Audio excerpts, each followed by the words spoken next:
Hər kəsə salam. DİM 20 variant sınaq imtahanından 4-cü qrup sınaq nömrə 13-ün izahına baxırıq. Birinci sualda. Demək, anilin üzərinə brom gəlinir və buradan X maddəsi alınır. X maddəsi üçün hansı ifadə doğru deyil? Anilin bromla reaksiya daxil olan zaman burada 2, 4, 6 tribrom anilin əmələ gəlir. Burada amin qrupu olur. İkinci, dördüncü və altıncı vəziyyətdə əvəzlənmə gedir. 5 hidrogen atomu var. Hidrogen atomu, yəni burada karbonları açıq şəkildə yazsaq, karbon, burada H var, burada karbon təkdir. Burada karbonlar hamısı tək-tək yerləşir. Və 5 hidrogen atomu var. 5 hidrogen atomu yoxdur. Biz baxsaq görürük ki, burada 1, 2 dənə hidrogen atomu var. Və ikisi də buradadır. Yəni, cəmi 4 dənə hidrogen atomu var. Ona görə A variantı ilə yanlış olacaq. Sonra ikincidə. Oksigen və azotdan ibarət qaz qarşılan hidrogenə görə nisbi sıxılığı 15.2-dir. Azotun həcm payını tapmalıyıq. Demək, bizdə qarşılıqda oksigen və azot var və biz bunların mol miqdarını bilmirik. Birini X, birini Y yazaq. Hidrogenə görə nisbi sıxılıq 15.2-dirsə, onda Mr orta bərabərdir. Hidrogenə görə nisbi sıxılığı hidrogenin kütləsinə, yəni 2-yə vururuq. 15.2-ni də vursaq, eləcə 30,4. Mr orta düsturumuz N1, M1 plus N2, M2 bölünsün. N1 plus N2. Mr orta məlumdur, 30,4. N1 X, oksigen kütləsi 32. N2Y, azotun kütləsi 28, aşağıda da X plus Y. 30.4 X plus 30.4 Y bərabərdir. 32X plus 28 Y.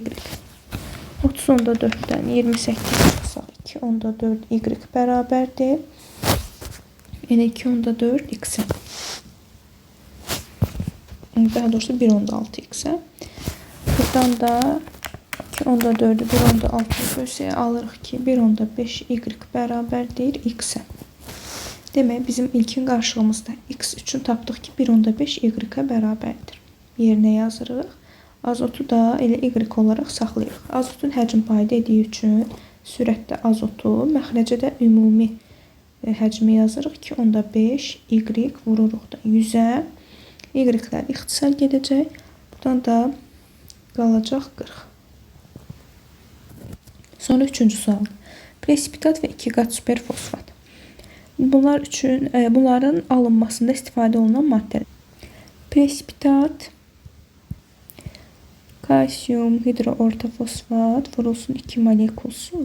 2 qat superfosfat isə kalsiyum 3, PO4, 2 şəklində yazılır. Yəni kalsiyum ortofosfat olur. Bunların alınmasında istifadə edilən maddələr.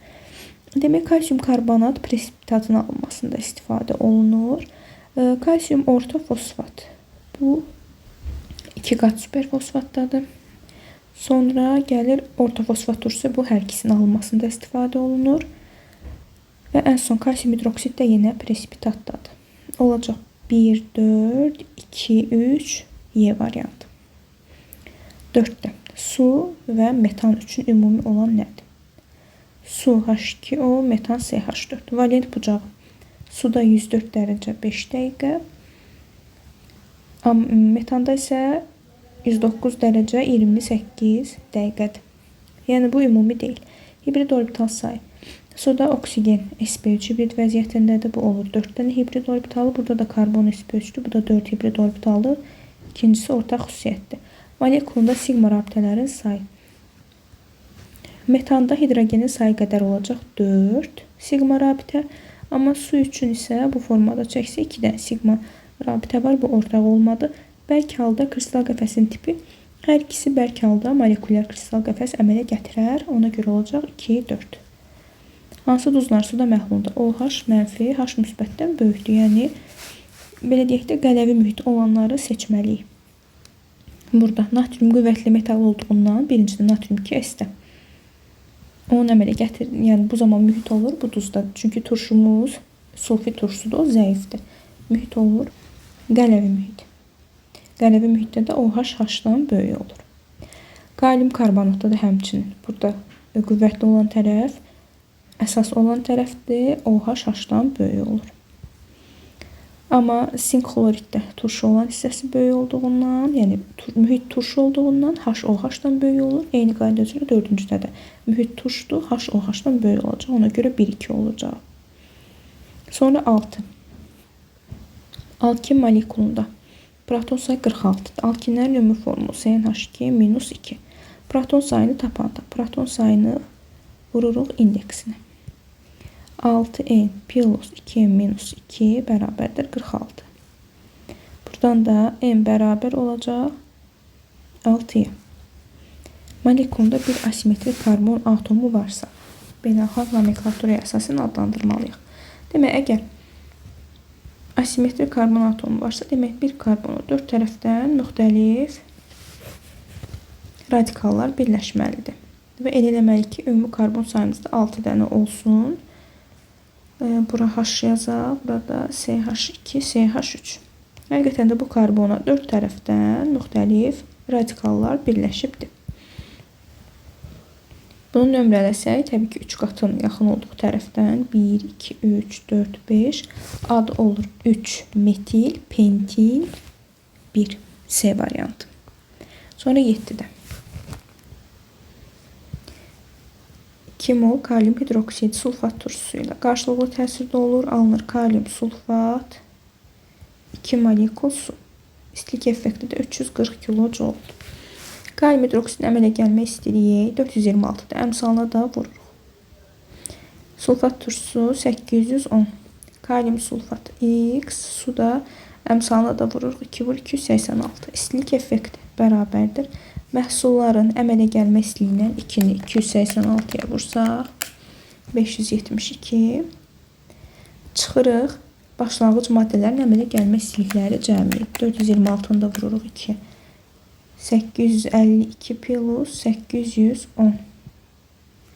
340 bərabərdir. X plus 572 minus 1662. Buradan da x bərabər olur 1430-a. 7-də D variantı. 8-də. Demək, piritin yanması nəticəsində, yəni ferium S2 yanan zaman alınır. SO2 və ferium 2O3, yəni dəmir 3 oksid. Sonra bu alınan biz elə maddəni götürməliyik ki, o hidrogenlə qarşılıqlı təsirdə olsun və bu zaman su ayrılsın ki, bu da baş verər hər ikisində. Amma indi bizə deyir ki, burada alınan həmin bu Z maddəsi natrium hidroksidlə də reaksiyaya daxil olsun. Dəmir 3 oksid hidrogenlə reaksiyaya daxil olsa, orada dəmirlə su alınır və dəmir natrium hidroksidlə reaksiyaya daxil olmur. Ona görə bizim X maddəmiz SO2 olacaq. Ki SO2 hidrogenlə əmələ gətirəcək S plus H2O. Yəni buradan alınır bu Z kükürtdür. Kükürt də natrium hidroksidlə reaksiyaya daxil olur. 2 cür duz əmələ gətirəcək. Demək, X olur SO2, Y olur dəmir 2O3, Z də olur kükürt. Bu da olacaq B variantı. Sonra 9. Azot dioksidi karbon dioksiddən fərqləndirək. Azot dioksid NO2, karbon dioksid CO2. Aqreqat hal olaraq hər ikisi qaz halındadır. Natrium hidroksidlə reaksiyasının oksidləşmə reduksiya tipli olması bu NO2-də olur. Yəni bu fərqlənir. Sonra rəngi NO2 qonur rənglidir, karbon qazı rəngsizdir. Rəngi də fərqlənir. Gübrə istehsalında, tətbiqi gübrə istehsalında hər ikisi tətbiq olunur. Ona görə fərqli olanlar 2-3 olacaq, 9-da A variantı. 10-cu sual. C4H9OH. Tam yanmasından alınan suyun kütləsi. C4H9OH. Yəni bizim burada görürük ki 10 dənə hidrogen var. Demək buradan 5 molekul su alınır. M-8 budur. M də suyun kütləsidir. C4H9OH-ın kütləsini hesablasaq edir 74. Buradan 18-i də 5-ə vursaq eləyir 90. Tənasübü həll eləsək 90 M minus 720 bərabər 74 M. 90-dan 74 çıxsaq 720-ni də bölsək M bərabər olur 45'e. Bizdən də M istəyirdi. Olacaq onda C variantı. 11. Uyğunluğu müəyyən eləməliyik. Gümüş nitrat parçalanan zaman alınır. Gümüş, NO2 və O2. Alüminium nitrat parçalananda alüminium oksid, NO2 və O2 alınır.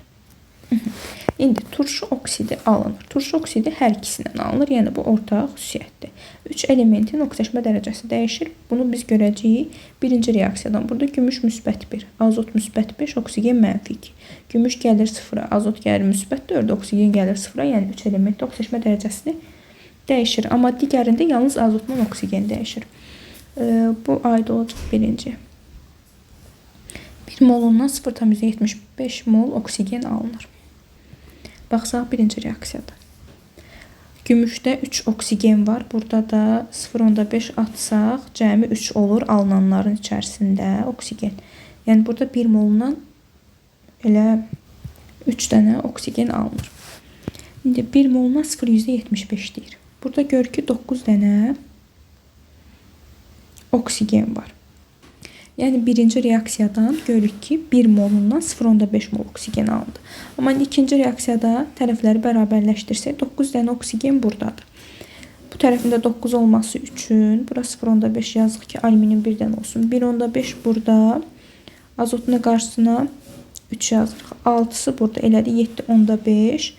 9'dan çıxsaq 7,5'ini qalır 1,5, onu da 2'yə bölsək burada 0,75 atırıq ki düzəlir. Həqiqətən də 1 mol alüminium nitratdan 0,75 mol oksigen alındı. Bu üçüncüyə aiddir. Molekul daxili oksidləşmə reduksiya reaksiyasıdır. Molekul daxili bu hər ikisinə aiddir. Çünki hər iki birləşmədə oksidləşmə dərəcəsini dəyişən elementlər eyni maddənin tərkibindədir. Bu da olacaq ortaq xüsusiyyət kimi variant da olur C variantı. Sonra 12. Hidrogen, amonyak və kükürt dioksidən ibarət qaz qarşığında hidrogeni necə ayırmaq olar? Qarşıqda var hidrogen, amonyak, kükürt dioksid, yəni SO2. Natrium hidroksid məhlulundan buraxsaq. Natrium hidroksid məhluluna SO2 daxil olar. Burada amonyak, hidrogen yenə bir yerdə qalacaq. Biz buradan təmiz hidrogen ayıra bilmərik. Suda həll etməklə. Suda həll etsək SO2 suda həll olar, amonyak suda həll olar, amma hidrogen suda həll olmadığından onu biz oradan ayıra bilirik. Elə olacaq B variantı. Sonra 13'də qlikozanın qıcqırmasından alınan üzvü maddələrdən söhbət gedir. Bir dəfə alınır etil spirti. İndi bunu açıq şəkildə yazaq ki, orada ikili karbon atomları deyir. Bir dəfə alınır yağ turşusu, CH3, CH2, CH2, COOH. Bir də alınır süt turşusu. OH, COOH. Aha, ikili karbon atom sayı deyir 2 dənədir.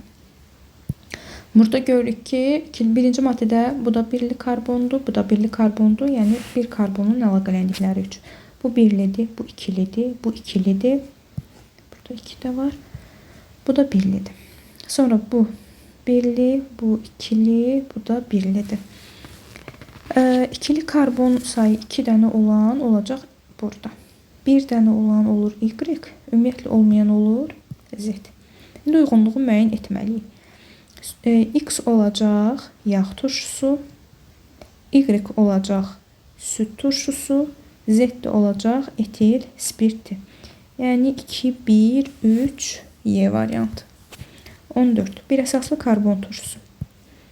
Molekulunda pirabitələrin sayı 2 dənədir. Yəni burada əgər bunun pirabitəsi varsa söhbət doymamış karbon turşusundan gedir və bir əsaslı olmalıdır. Oksalat turşusu 2 əsaslıdır. Bunu çıxırıq.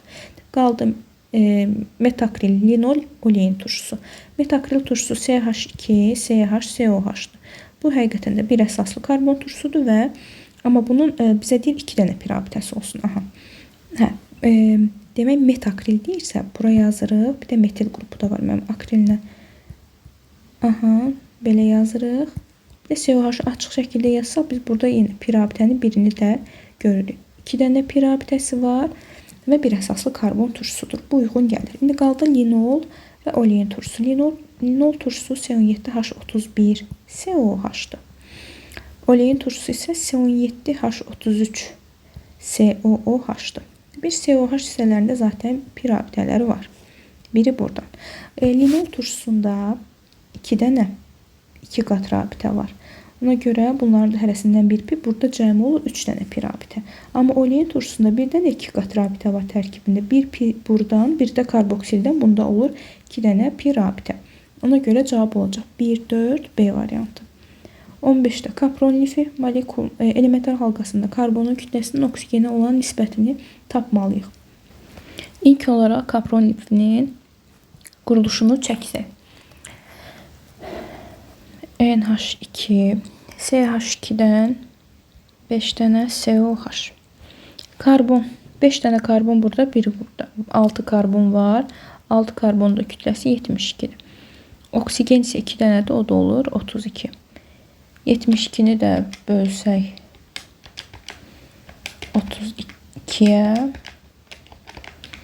olacaq 2 tam. Yəni burada daha doğrusu mən bunun alınmasını yazmışam. Reaksiyanın əvvəlini yazmışam, tamamlamamışam. NH, CH2-dən 5, CO. Yazırıq 6 karbonu var, 72. Oksigen isə bir dənədir. 72 böl 16 edəcək 4, onda 5, B variantı. 16. Hansı maddələrlə reaksiyada xlorid turşusu oksidləşdirici xassəyə göstərir? Yəni, oksidləşmə dərəcəsi azalır. Kalsium H-xlor. Alınır kalsium xlor 2, H2. Burada da mənfi 1'dir, burada da mənfi 1'dir, dəyişmir. 2-də kalium permanganat. Plus H-xlor olanda buradan xlor alınacaq. Xlor mənfi 1-dən 0-a gəlir, artım olur. Burada reduksiya edici xassiyə göstərir. Amma burada bizə tək xlor demir, xlorid turşusu dediyindən. Hidrogen də müsbət 1-dən 0-a gəlibdir. Burada hidrogen azalır. Hidrogen azaldığı üçün oksidləşdirici maddəmiz H-xlor olur. 1-i də götürüyor ona görə. Amma 2 uyğun gəlmir. 3-də magnezium silisit. Alınır magnezium xlorid və silan. Silisium H4. Demək, dəyişənlər. Xlor mənfi 1-dən dəyişməyəcək. Hidrogen burada müsbət 1-dən gələcək mənfi 1-ə. Yenə azalma olur. Azalma olduğundan bu yenə oksidləşdirici maddə olacaq. 1-lə 3 olur. Amma 4-də mangan O2 H-xlorla. Mangan, xlor 2, xlor, H2O. Burada xlor mənfi 1-dən 0-a gəlir. Hidrogen müsbət 1-dən ilə müsbət 1-ə gəlir. Xlor mənfi 1-dən 0-a artdı. Olur, reduksiya edici. Hidrogen isə dəyişmir. Ona görə 1, 3, A variantı. 18. X, Y, Z maddələrini müəyyən edin. X həm karbondan, həm silisiumdan reaksiyaya daxil olur. Burada kalsium həm karbondan, həm silisiumdan reaksiyaya daxil ola bilər. Elə variantlardan geçsək. Sonra Y, su. Karbonla daxil olmasın, amma silisiumdan daxil olsun. Xeyr, silisiumdan su reaksiyaya daxil ola bilmir. Bunu çıxırıq. Sonra B-də kalsium, yəni karbonla da silisiumdan da daxil olur. Xlor. Karbonla daxil olmur, amma silisiumlu olur. Uyğun gəlir. Hidrogen karbonla daxil olur, silisiumla daxil olmur. Bu da uyğun gəlir. Olacaq 17-də B variantı. 18. 1,2 dibrom alkan sinklə reaksiyaya daxil olur. Və götürülən dibrom alkanın kütləsi 86,4, sink 26-dır. Reaksiyadan alınan üzvü maddə. Demək, 1,2 dibrom alkan deyirsə, biz bilir ki, alkanların ümumi formulu CnH2 plus 2-dir. İndi orada 2 dənə brom, yəni hidrogenin ikisi bromla əvəz olunub. Onda 2 dənə bu hidrogeni silib, orada brom 2 yazırıq. Plus sink. 1,2 dibrom dediyindən, yəni halogenlər, 2 dənə halogen yanaşıdır və ona sinklə təsir göstərəndə buradan alınır alken. Bir də sink bromid çıxdı. İndi bu 86,4, sink də 26.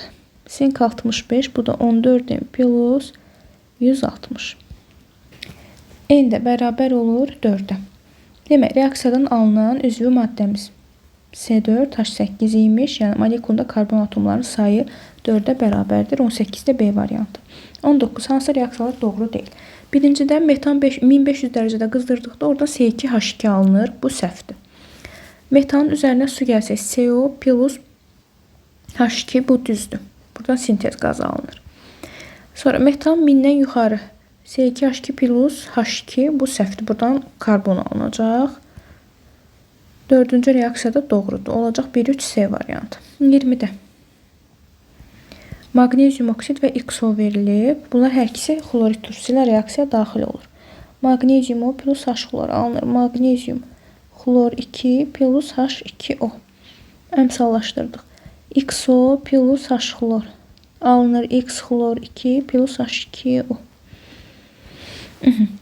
Magnezium oksid götürülüb M qram. Bununla demək, reaksiya daxil olan xlorid turşusunun miqdarı A moldur. Magnezium oksidin M-i 40, burada uyğun gəlir 2. Buradan A bərabər olar, demək, tənasüb həllələsi 40A bərabərdir 2M. A bərabər olacaq 2M bölünsün 40-a. İndi digərinə keçirik. XO-nun kütləsi verib bizə 2M. Bu daxil olur A mol xlorid turşusuna reaksiyaya, amma biz A-nın da qiymətini nə tapdıq? 2M böl 40. Yerinə yazırıq. XO-nun da kütləsi X plus 16. Bu isə 2 mol H xloruna reaksiyaya daxil olacaq. Buradan tənasüb həll eləsə 2M böl 40 vurulsun X plus 16. Bərabərdir 4M. Burada M-lər gedir ixtisara. 2 də gedir, qalsın burada 2. X plus 16 bərabərdir 80. X də bərabər olacaq 64-də 20-də B variantı. Daha sonra 21-də.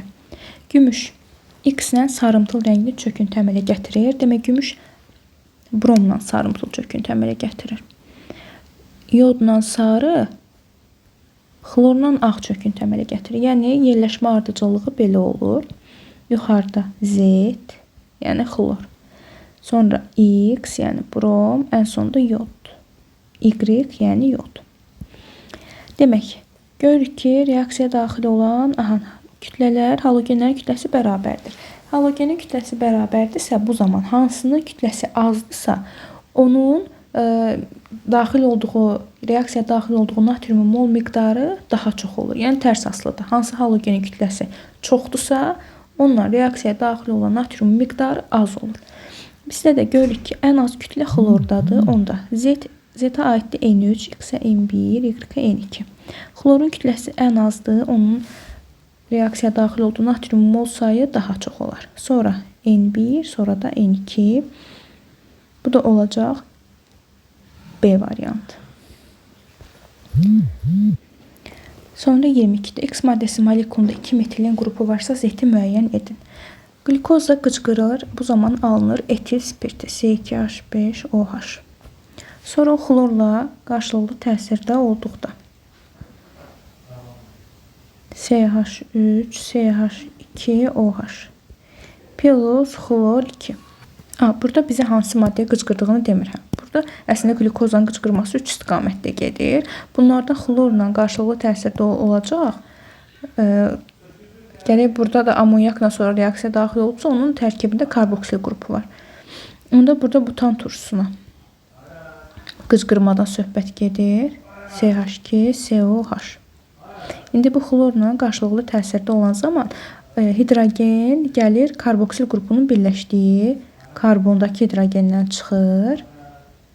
H xlor əmələ gətirir. Qalan digər xlor da gəlir birləşir bura.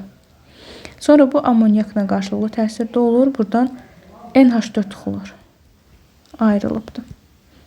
Və deyir, X maddəsində molekulunda 2 metilin qrupu var. Bu özü burada deyir ki, 2 metilin qrupu var. Onda söhbət həqiqətən deyil, butan turşusundan gedir. İndi buradan nə alınacaq? Bu alına birləşməyə amonyakla təsir göstərib.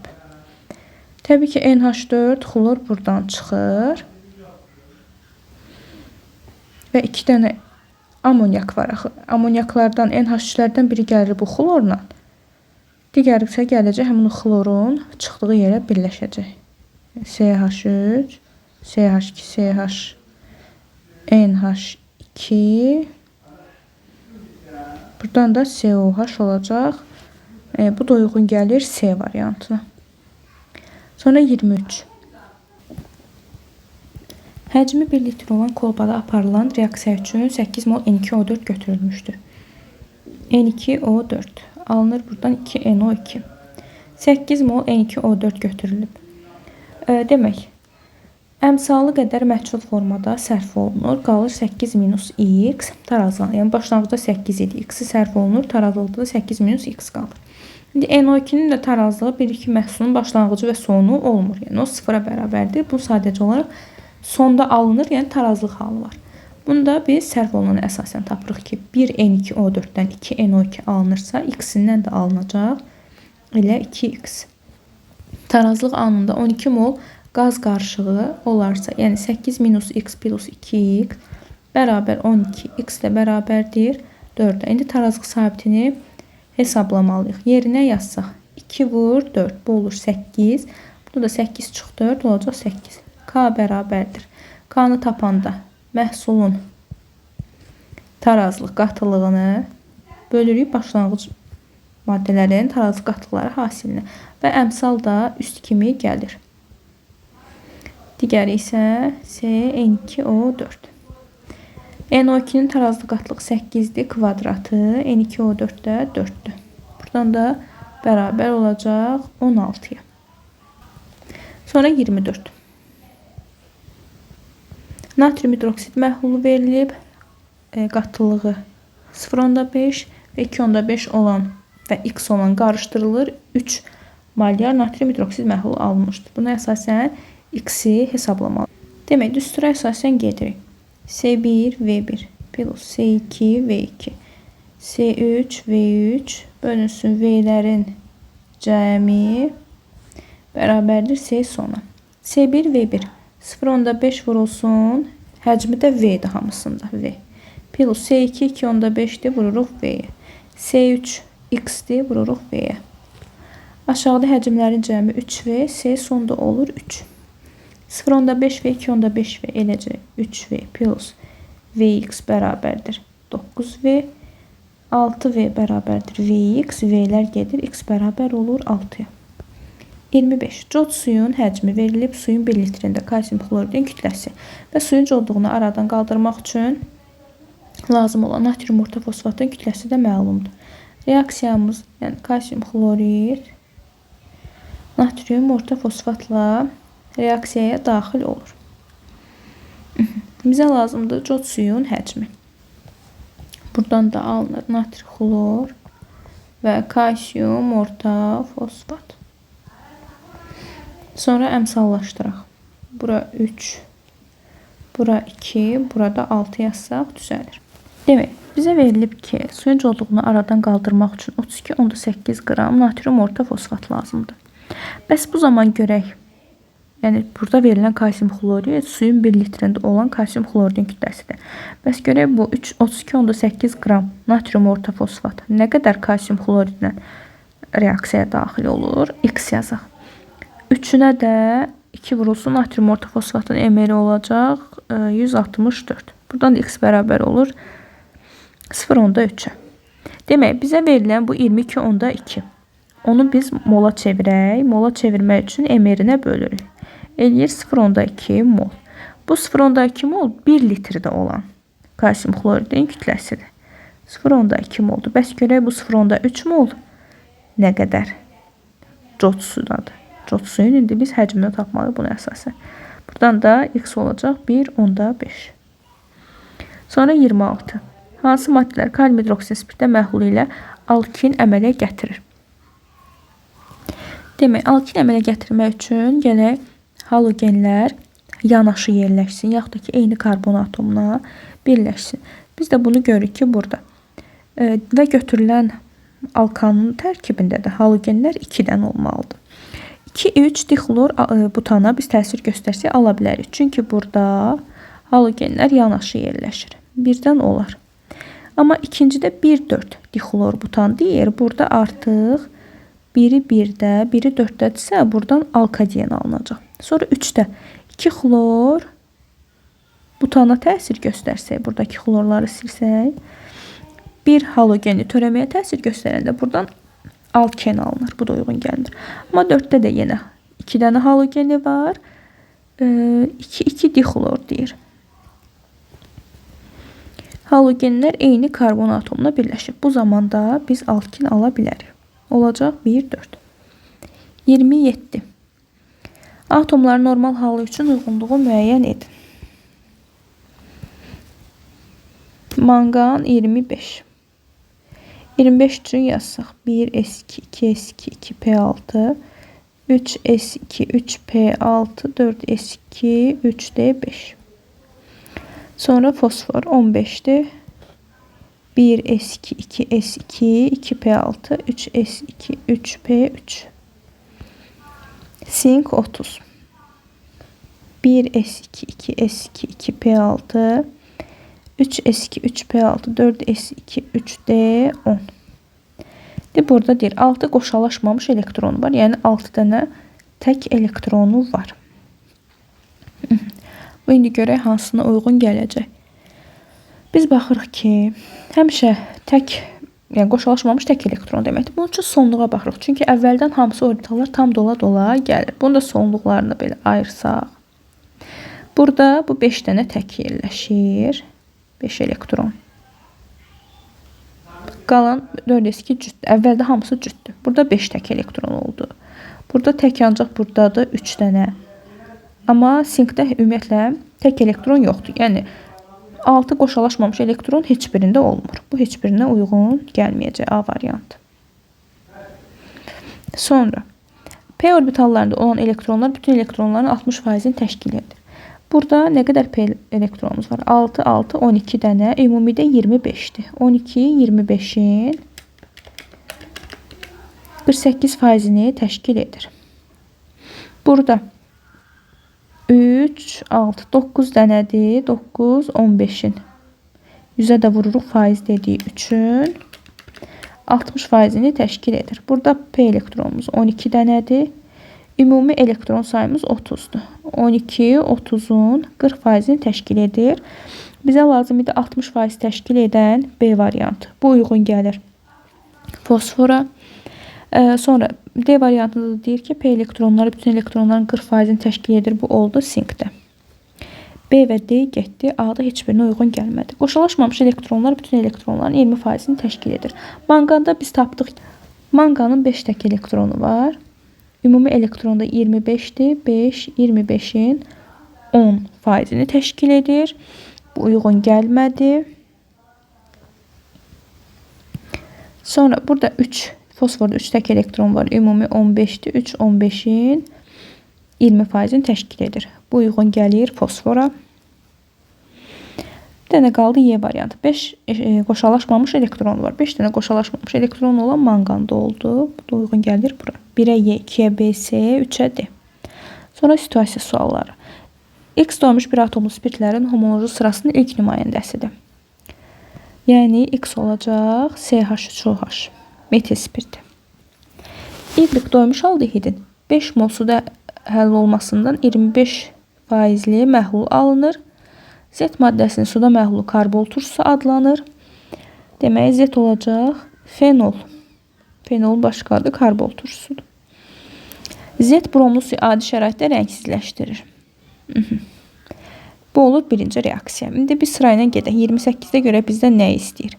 X maddəsinin formulu və beynəlxalq nomenklaturaya əsasən adı. 28'in cavabını buradan yazsaq X olur. Yəni formulu CH3OH, beynəlxalq adı da metanol. Sonra 29. Birinci reaksiyanın tənliyini yazın və əmsallaşdırın. Birinci reaksiyada bizə deyirdi ki, Z-də biz tapdıq fenoldu. Onu biz bromla reaksiyasını yazırıq. Fenolu biz açıq şəkildə çəksək quruluşunu. Burada OH var. 3 mol bromla reaksiyaya daxil olur və 2, 4, 6-cı vəziyyətdə əvəz olunma baş verir. Bura bromlar gəlir. 3 mol da H brom çıxır. 30'da ikinci reaksiyanın tənliyini yazın. İkinci reaksiyada bizə nə deyir? Y maddəsinin Misk hidroksid ilə qızdırılmasına qırmızı rəngli çöküntü alınır. Demək, bunun üçün biz ilk olaraq hələ o aldehidin hansı aldehid olduğunu bilməliyik. Çünki bizə demir hansı nümayəndəsidir. Bunu da tapmaqda bizə situasiyada belə bir şey deyir ki, aldehidin 5 molun suda həll olması.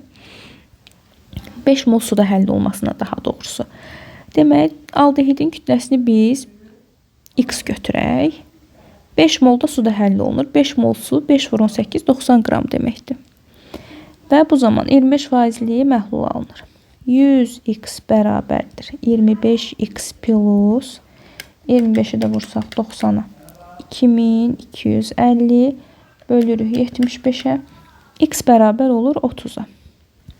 Demək, aldehidin kütləsi 30-a bərabər imiş. İndi biz tapmalıyıq bunun. Biz tapdıq ki, yəni emeri 30-dur. İndi formulu çıxartmalıyıq. Aldehidlərin də ümumi formulu CnH2nO'dur. Yəni emer 14n plus 16 bərabərdir 30-a. N də bərabər olur 1-ə. N-in yerinə 1 qoysaq alırıq HCOH. Yəni aldehidimiz buymuş. Y buymuş. İndi ikinci reaksiya nədir? Onun misk hidroksid ilə qızdırılmasıdır. Formaldehid misk hidroksidlə oksidləşən zaman əmələ gətirir qarışqa turşusu kuprum 2O və su alınır. Həmin o qırmızı rəngli çöküntü kuprum 2O'dur. İndi əmsallaşdırsaq, bura 2 yazırıq və suya da 2 yazsaq düzəlir. Bu oldu birinci. 30-un birincisinin cavabı. Sonra deyir ki, 98 qram misk hidroksidi.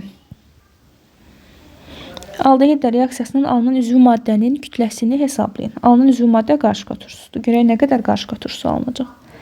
Misk hidroksidin də emeri 98'dir. Amma əmsalını da vururuq 2'yə. Bu zamanda qarışqa turşusunda emeri olur 46. Buradan da x bərabər olacaq 23'ə. Bu olur ikincinin cavabı.